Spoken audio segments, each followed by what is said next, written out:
Järvakandit võib nimetada Eesti klaasi pealinnaks. Siin kohtuvad klaas ja ajalugu. Klaasitööstuse traditsioonid ulatuvad Järvakandis 130 aasta taha. Pea 10 aastat tagasi rajati tehase ajaloolisesse tööliste majja Klaasimuuseum. Püsinäitus viib meid tagasi klaasivabriku algaastatesse 19. sajandi lõpul.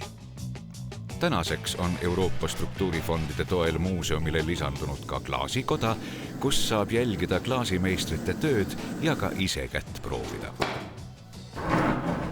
Selline klassikaline klaasist suveniir, mida siis külastajad ise meisterdavad siin koha peal.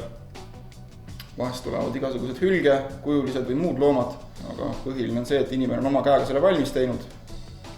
Ta saab selle kuuma klaasi töötlemise kogemuse ja emotsiooni ja hiljem siis, kui klaas on lõõmutusest läbi käinud, saab selle klaasiga endale koju viia. Nii lihtne see ongi.